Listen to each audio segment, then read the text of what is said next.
खाली खाली अखियों में तू ही बसा था, मन्नत मुराद मेरी तू ही दुआ था। रिश्तों के मान सारे झूठी कहानियां, होती ना आसान रब्बा याद भुलानियां। हो हारा दिल सजना वे, हारा दिल सजना वे, ओ सजना वे।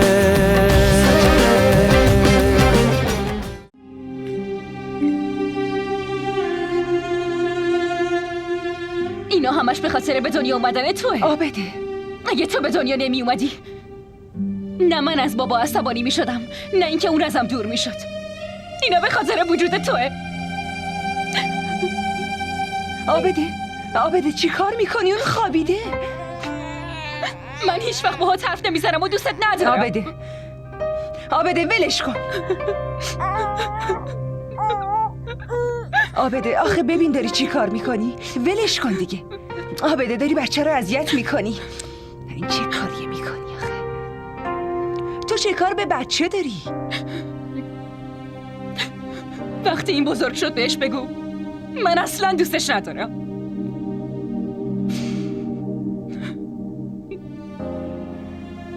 باشه بهش میگم.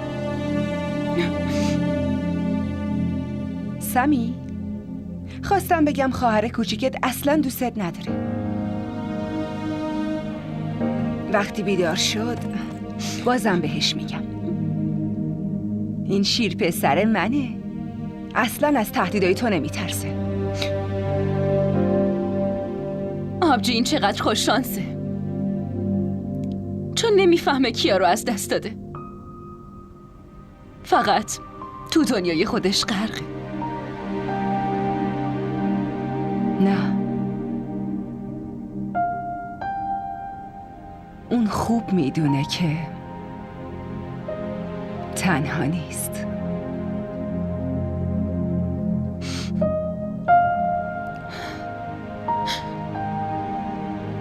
آخه چجوری بچه ها رو اینقدر دوست داری؟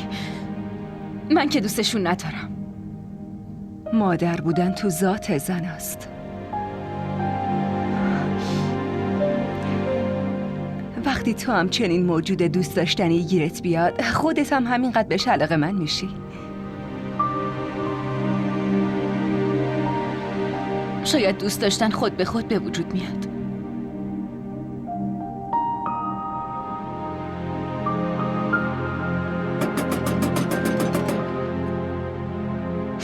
فراز اومد، من میرم ببینم.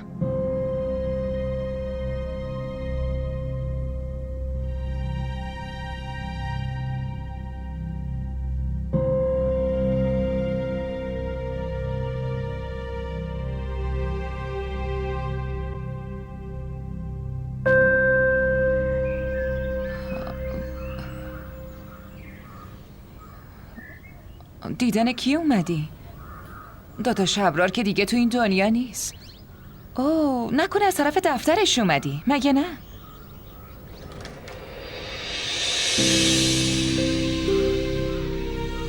چطوری عابده؟ غمه به این بزرگی سرت اومد، من نمیدونستم. ببین پسرم، بهتره برین داخل حرف بزنیم. دم در اینطور حرف زدن خوب نیست. بفرما.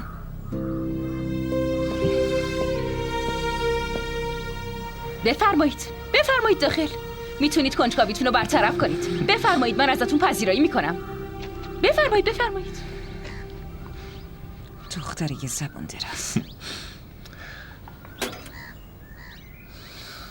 اینکه اینقدر زبون تند و تیزی داشتی رو میدونستم، ولی اینکه اینطوری بخوای یکی رو سر جاش بنشونی حتی فکرشم نمیکردم. متأثر شدم. دلیلی نمیبینم متأثر بشی. وقتی من عصبانی بشم دیگه مراعات کسی رو نمیکنم. چه دلیلی داره برای یه موضوع به این کوچیکی اینقدر عصبانی بشی؟ تو نیومده بودی به من کمک کنی؟ تو نه شما. بی خیال، این که چرا این حرفو میزنم و بعداً توضیح میدم. باید در مورد قتل بابات حرف بزنیم. بریم.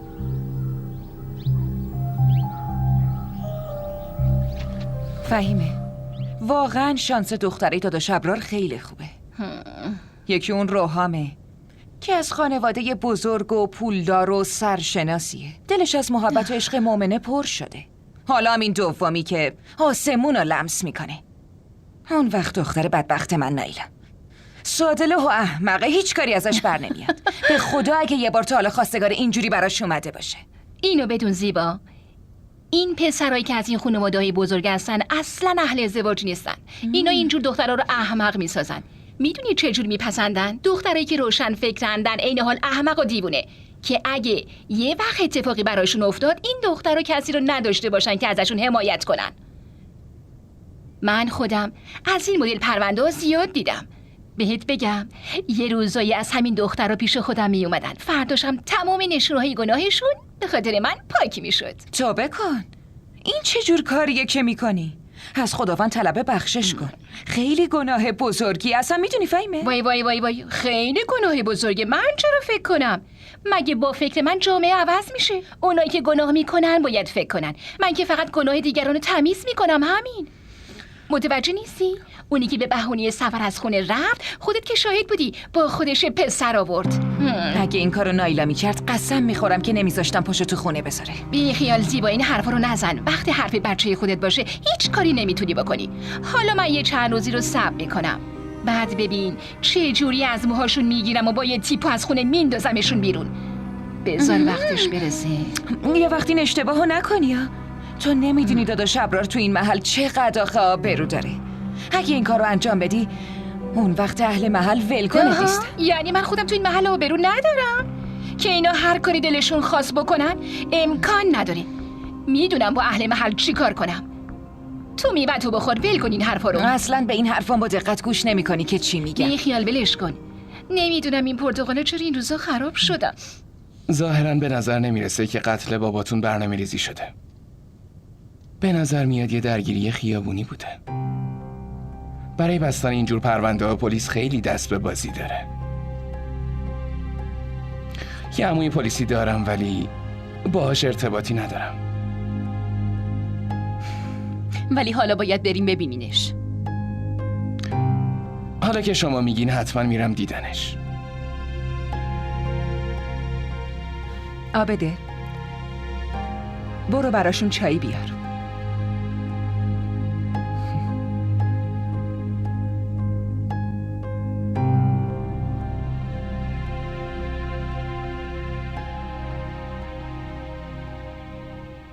شما چیزی میخواین به من بگین؟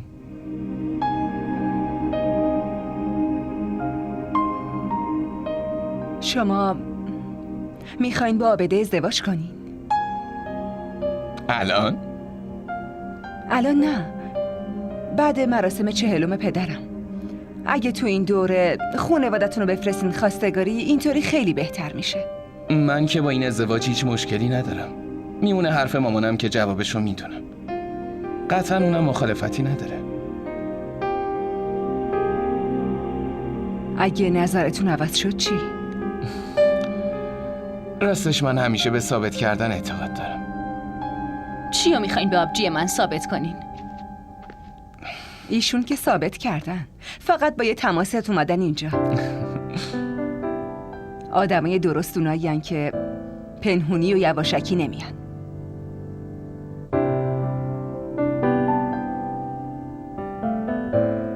آبجی، شما دیگه ازم عصبانی نیستی؟ نه، امروز برای اولین بار کار خیلی خوبی کردی. چایتون سرد نشه، منم میرم غذای سمیو بهش بدم. گرسنه شدی عزیزم؟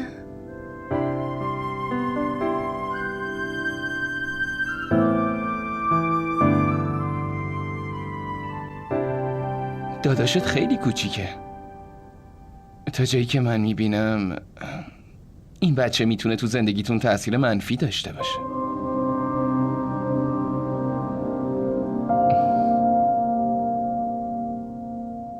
امروز اولین باری بود که بغلش کردم. این داداشم تمام خوشی زندگی آبجیمو ازش گرفته. اونایی که این بچه رو برای عصای پیریشون به دنیا آوردن خودشون تو این دنیا نموندن. زندگی همینه دیگه. به یه چیزی فکر میکنی یه چیز دیگه میشه. دیگه نمیدونم چه اتفاقی قراره بیفته. تو نگران نباش. همین که پرونده بابات حل بشه برای مومنه هم یه کیس مناسب پیدا میکنی.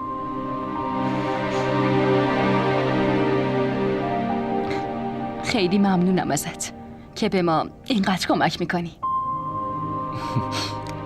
چایی بخوریم؟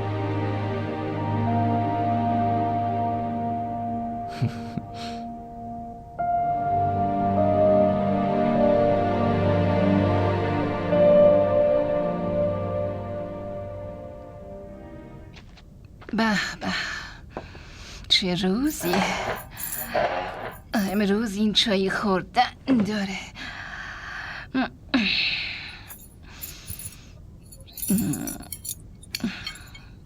ببینم این مزهش چطوره.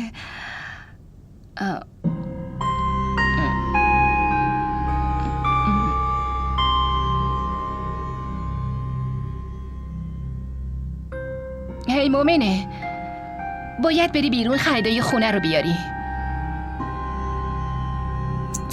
از بس از خوردم دیگه واقعا حالم داره بد میشه.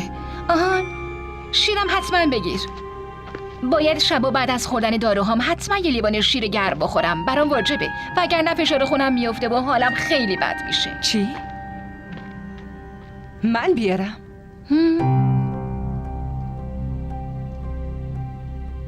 ولی بابا تمام پولا رو پیش شما میذاشت. به من که هیچ پولی نمیداد. همون یه مقدار پولی هم که داشتم برای سمی وسایل خریدم. بله. حالا دیگه بعد مرگ بابات همه تقصیر افتاده گردن من؟ آره؟ ها؟ تو چی فکر میکنی؟ نکنه با خودت فکر کردی من دارویی باباتو مصادره کردم؟ خودم هیچ کاری ندارم. در ضمن خانم، تو که خیلی خوب باباتو میشناختی، در جریان بودی که اون آدم چقدر خسیس بود. حساب پولایی رو که میداد داشت. پس دختر جون، پیش من پولی نیست، همش توی جیب خود بابات بود. حالا خدا میدونه پولا کجا.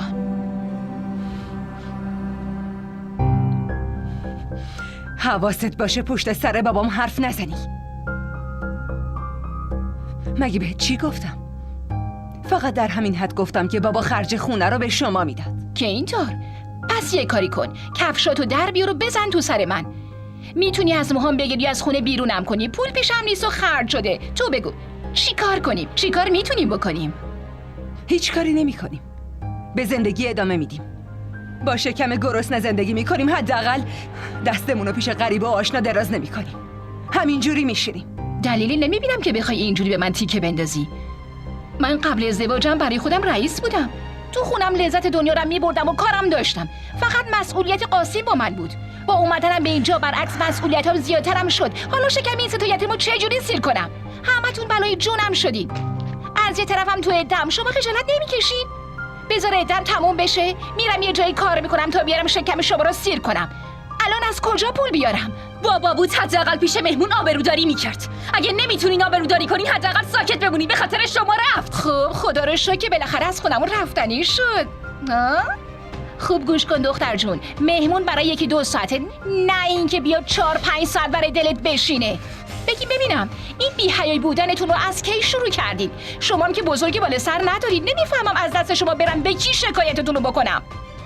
تو فامیلتون هم اگه بزرگی بود اون وقت میدیدم که چطور این کارای بی‌شرمانه رو انجام میدادین. اگه فک و فامیل داشتیم شما الان تو این خونه نبودین. چون اگه تو خونمون بزرگتر بود اون مانع اشتباهات بابام میشد.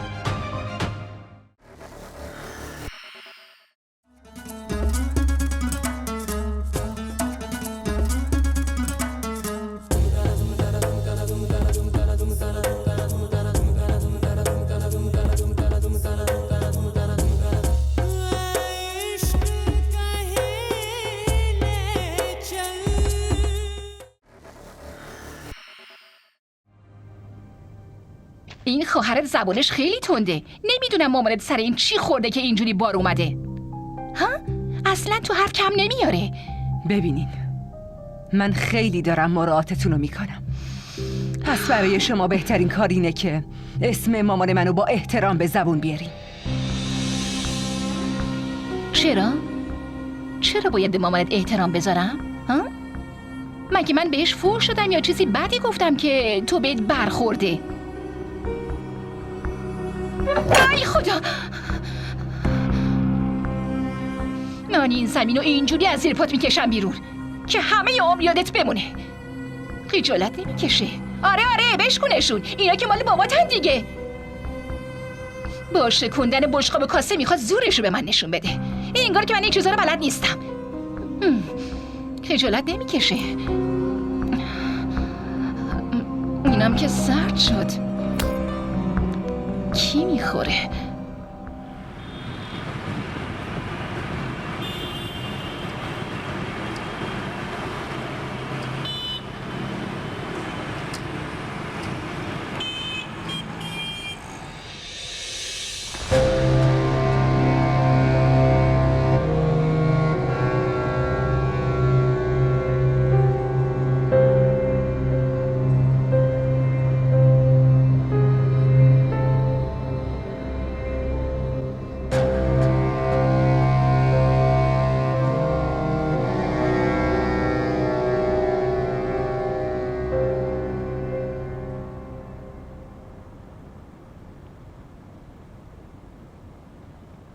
آبده یه چیزی بگم اگه ناراحت نمیشی. چی بگین؟ به نظرم رفتار همسر دوم بابات اصلا خوب به نظر نمیرسه.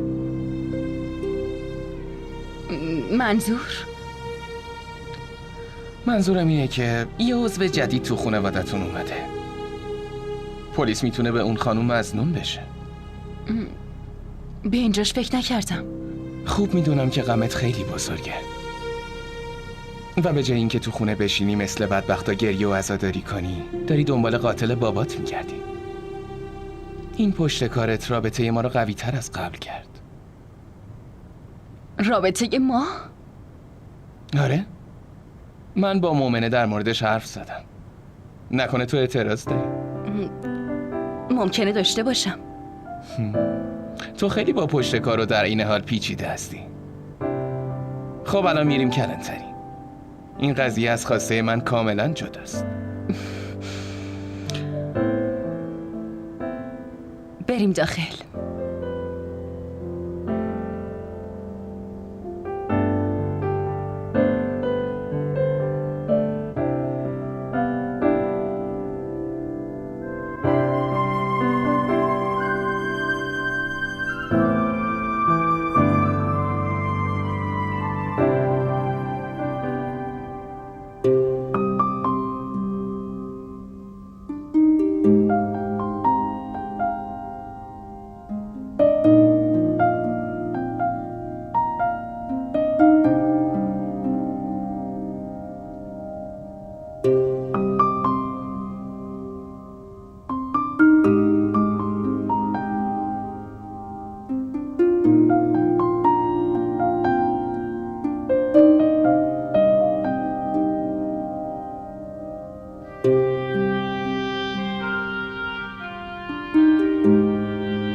همه چی خوبه روحام؟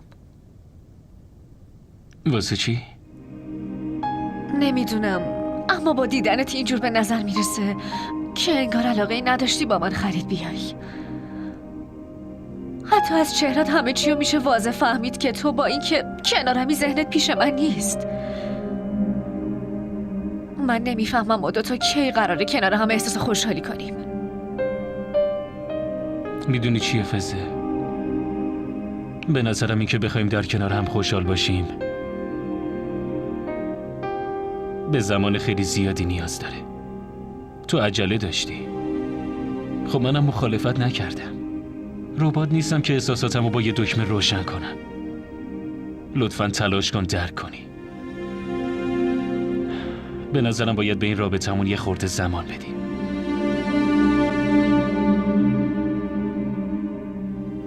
ما نه، بلکه تو.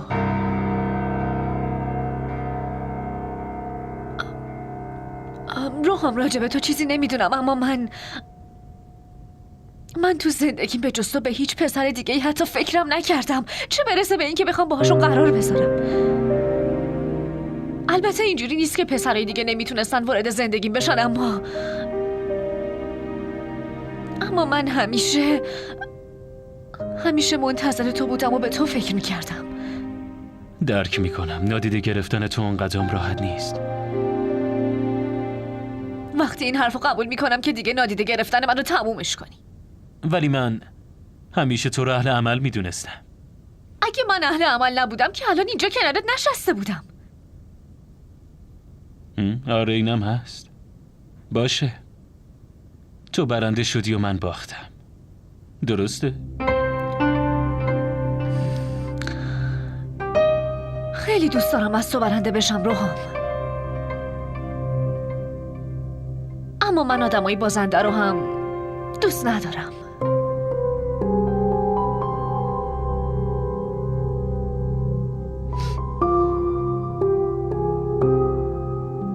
تو چی فکر میکنی؟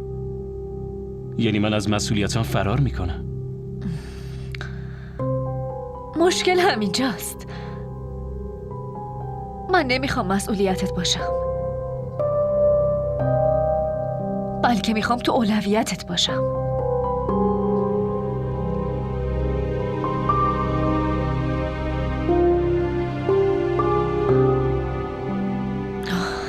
بی خیال فراموشش کن.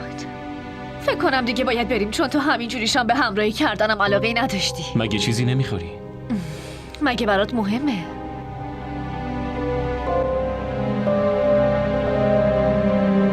ما را در شبکه‌های اجتماعی دنبال کنید. بالاخره فرصت کردی پیش من بیایی ها؟ اون بیرون که بودم این آبده رو با یه پسر دیگه دیدم. اینجا چه خبره خاله؟ چرا به من راستشو نمیگی؟ فکر کردی نمیدونم داری منو بازی میدی؟ یعنی انتظار داری من با دختری ازدواج کنم که قبلش با یه پسر دیگه بوده؟ اینقدر هرس نخور پسر. انگار اون پسر برادرزاده یه سرهنگ و سرگرده که باهاش این ور اون ور میره. میخواد تو پرونده آقا ابرار بهش کمک کنه دیگه. این پلیسا اصلا قابل اعتماد نیستن خاله. من ازشون خوشم نمیاد. الکی فقط تو دادگاه و کلانتری ول میچرخن. تو تموم روز تو خونه چیکار میکنی خاله؟ نمیتونی یه وجب دختر رو کنترل کنی؟ هیچ کاری ازت بر نمیاد. هی مراقب حرف زدنت باش. اون کجاش یه وجب دختره؟ یه دختر بزرگ و بالغه. تازه‌شم مگه اون از من اجازه میگیره میره بیرون؟ ها؟ مگه من چی کاره اون میشم زن دوم مرحوم باباش. بهش چی میگن؟ بیوه. آره همون بیوه. من فقط از این میترسم که این آدمو قراره دستمو بگیرن از این خونه بندازنم بیرون. نه شوهر برام موند، نه خونه ای. اینم شد زندگی.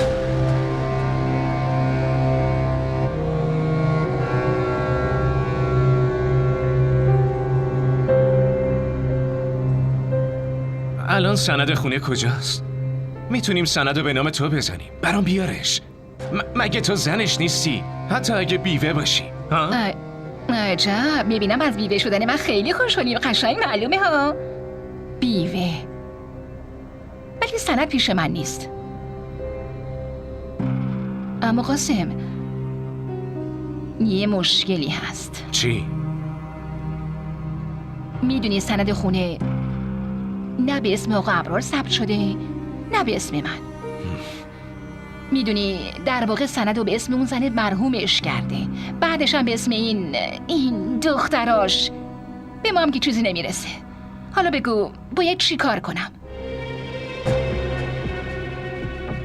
راستی خاله، تو اون روز به هم یه چیزی گفتی که این آبده خیلی دختر بد دهن و بد اخلاقیه.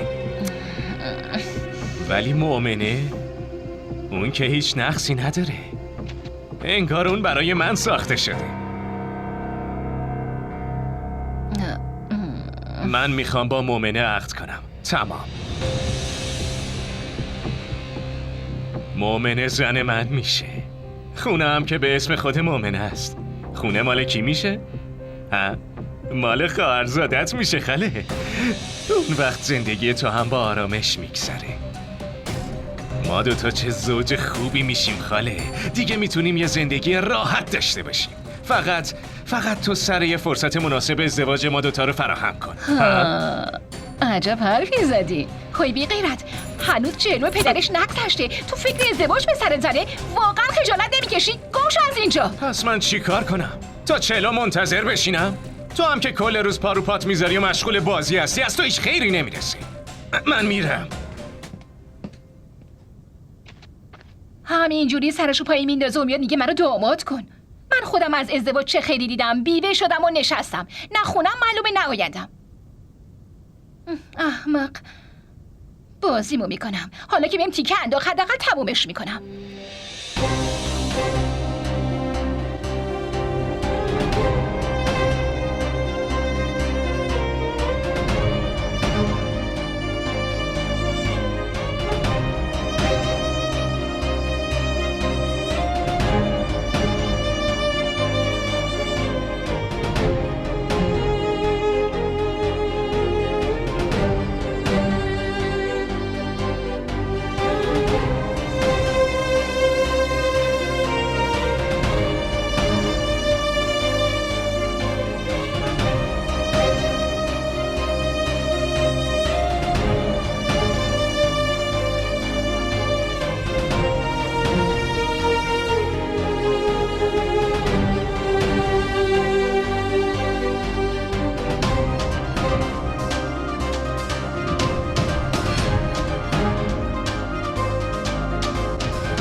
آخه هدفش چیه که همه وسایل بابا رو پیش خودش نگه میداره؟ الان میرم ازش میپرسم. نه، من باید درست از عقلم استفاده کنم.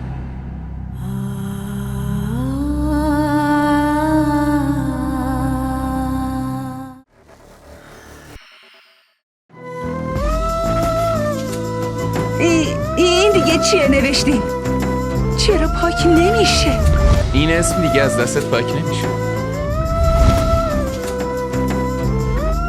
عروس شدن یکی از بزرگترین آرزوهای هر دختره، اما فکرشم نمی کردم که اینجوری بخوام عروس بشم.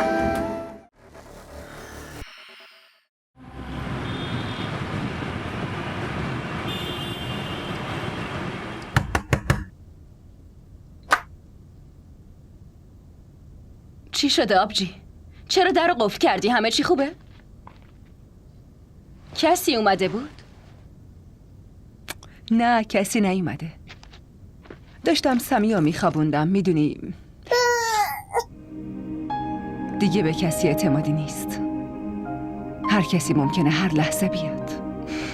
خونه ی بابا جایی نیست که هر کسی سرش رو بندازه و بیاد. اینجا خونه ی ماست.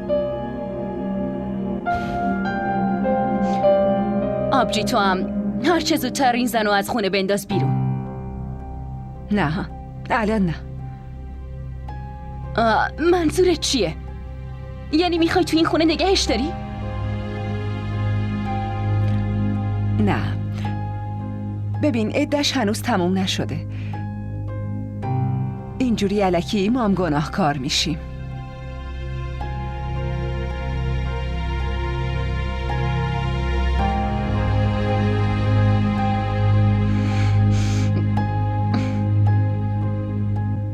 تو از چی میترسی؟ از چی باید بترسم آبده؟ فقط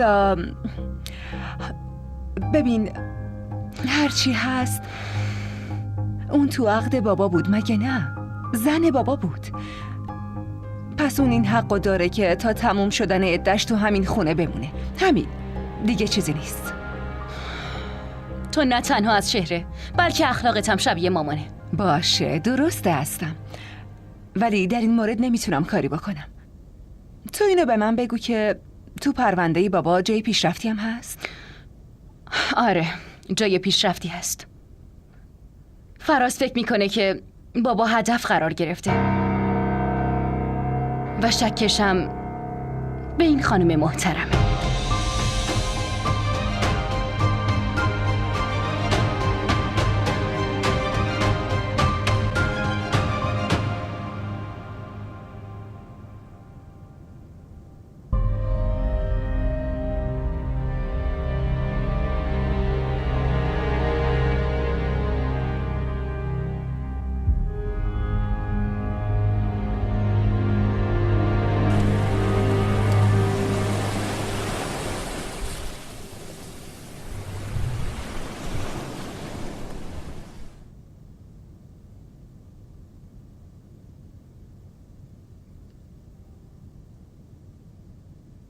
این چیه؟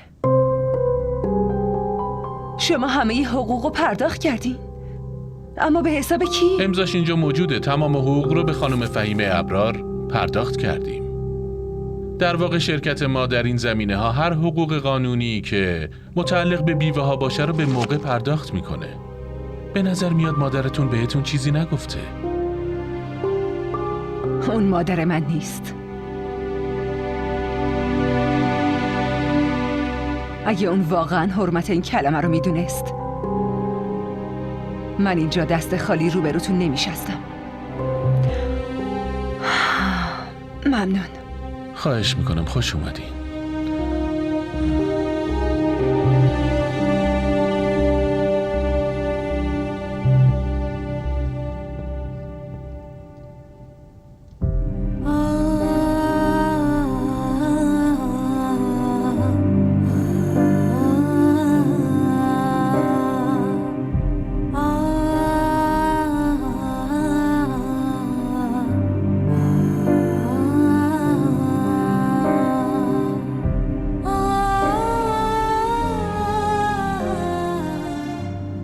بابا دلم میخواد که منم بمیرم، اما عابده و سمیو چطور با این زن تنها بذارم؟ نمیدونم با چه هدفی اومده خونم. شما که اصلا به من فکر نکردی، ولی من فقط به فکر بچه هاتون هستم. چطور زندگیمون یه دفعه اینقدر دچار مشکل شد؟ من هیچ وقت فکرشم نمی کردم. ما را در شبکه‌های اجتماعی دنبال کنید. فیزی دخترم اینقدر ناراحت نباش. چه شده؟ عمه به نظر من وقتش رسیده که یه حرکت جدی‌تری بکنید. من که فکر نمی کنم اون دختر از زندگی روحان بیرون رفته باشه. شما اصلا میدونین وقتی من با روحام هستم چه حس و حالی بهم دست میده؟ یه جوری به نظر میرسه انگار اون کنارمه ولی روحش پیشم نیست. بلکه فکرش پیش اون دختر است. در ضمن میدونین اون این روزا چه بهونه جدیدی پیدا کرده؟ همش گیرای علکی میده. فزه اینو نپوش، اونو نپوش، اینو نبین، اونو نبین. حتی طرز فکرشم داره شبیه اونا میشه. من دارم دیوونه میشم. توی این مسئله روحام تقصیری نداره فزه. این خاص عرفان بود که روحام با اون دختر ازدواج کنه. من خیلی تلاش کردم که متقاعدش کنم ولی به حرفم گوش نداد. همیشه بهش میگفتم با اینجور آدمو رفت آمد نکن، هیچ منفعتی برای ما ندارن. حالا ببین اونایی که تا دیروز تو خونه سرایدارمون بودن امروز میان کنارمون میشینن. عمه شما که اونا رو از خونتون بیرون انداختید، حالا چطوری از دل روحان بیرون میندازید؟ دخترم تو نگران نباش، روحان خیلی لجبازه ولی خودسر نیست. من فقط اینو میدونم که اون گیجه. ولی من اصلا نگران گیج بودنش نیستم. تو فقط خودتو برای ازدواج آماده کن. من دیگه نمیخوام ازدواجتون از این بیشتر به تأخیر بیفته. همه شما هم جالبینا. به من بگین بدونم همین که شما به روحان بگین یعنی ازدواج قبول میکنه؟ اوه فراموش کردم.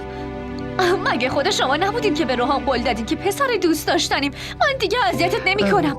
دیگه تو هیچ کدوم از تصمیماتت به هیچ عنوان دخالت نمی کنم ها؟ آره دخترم، ولی وقتی این سر خونه زندگیش بره دیگه اذیت شدنش هم تموم میشه. من امروز باهاش صحبت میکنم. تو فقط باید حواست به این باشه که کجا میره و کیا رو میبینه. اینا دیگه الان مسئولیت توئه. پسرمو با محبت مدیریت کن.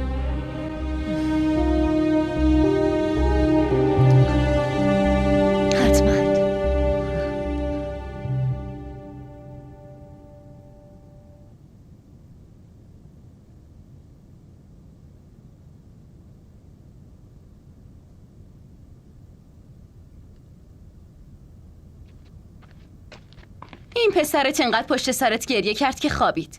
عجب بچه ایه. همین که یه ذره ازش دور باشی دلش تنگ میشه.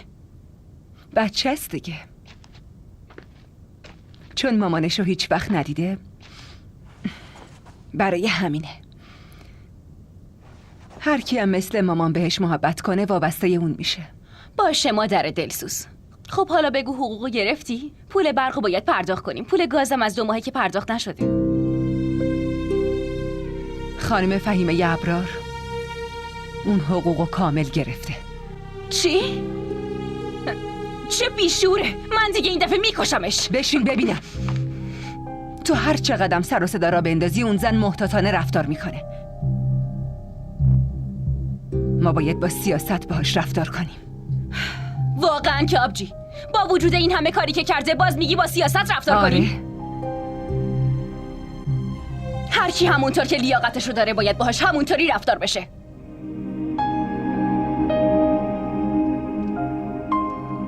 یه بارم و عرفانم همین حرفو زد که دشمن هر چقدر کوچیک و پست باشه ما هم باید طبق همون باهاش رفتار کنیم.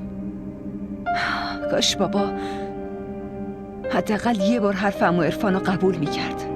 اون وقت مجبور نمیشدیم این زن رو تحمل کنیم. آبجی عمو عرفان کجاست؟ اون دیدنمون نمیاد؟ نه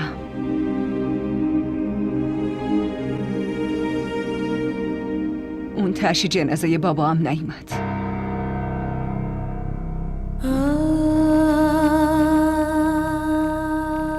اون روز نامزدی روحان بود. روحام هم نیومد. پس اون عشق و عاشقی که ازش دم میزد چی شد؟ یعنی به این چیزا هم دیگه فکر نکرده بود؟ هیچ کسی به فکر کسی نیست.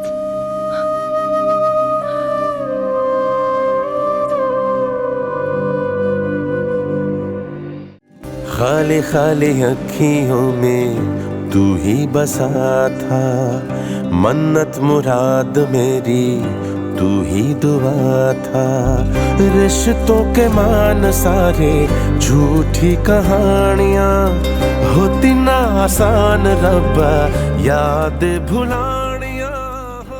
DDTV ارائه کننده بزرگترین سریال های درامای ترکی، کره‌ای، پاکستانی دوبله شده به فارسی می باشد. لطفاً سابسکرایب کنید و عضوی از خانواده ما شوید.